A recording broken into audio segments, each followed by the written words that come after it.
Well, it looks like this is all great news, and I'm glad that I'm wrong. Certainly, I was thinking that the 5090 video card would be something outrageous like $3,000 to $4,000. Now, to be fair, anything that is $2,000 US will be here in Canada around $4,000. So if you're in the United States, your money goes a long way, certainly a lot further than the Canadian dollar, like a lot. We're just going to have to really wait and see, though, if in fact that the average person can go out and get, for example, a 5090 video card for $1,999 US, because maybe they will be all bought up and you won't be able to get them for this. So they might be listed, for $1,999 MSRP.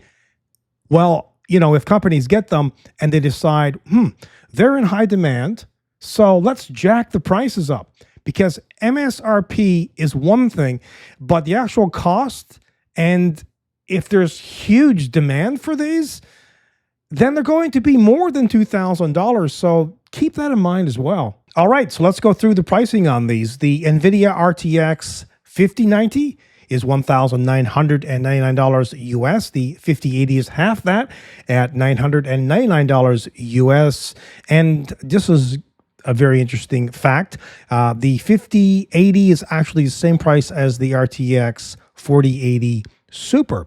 The 5070 Ti or Ti and the 5070 are launching for $749 US and $549. So the 5070 Ti is $749 and the plain Jane 5070 is $549. And by the way, that is actually $50 less than the 4070 Ti Super and the 4070 Super. So some competitive pricing, I have to say, compared to the last generation.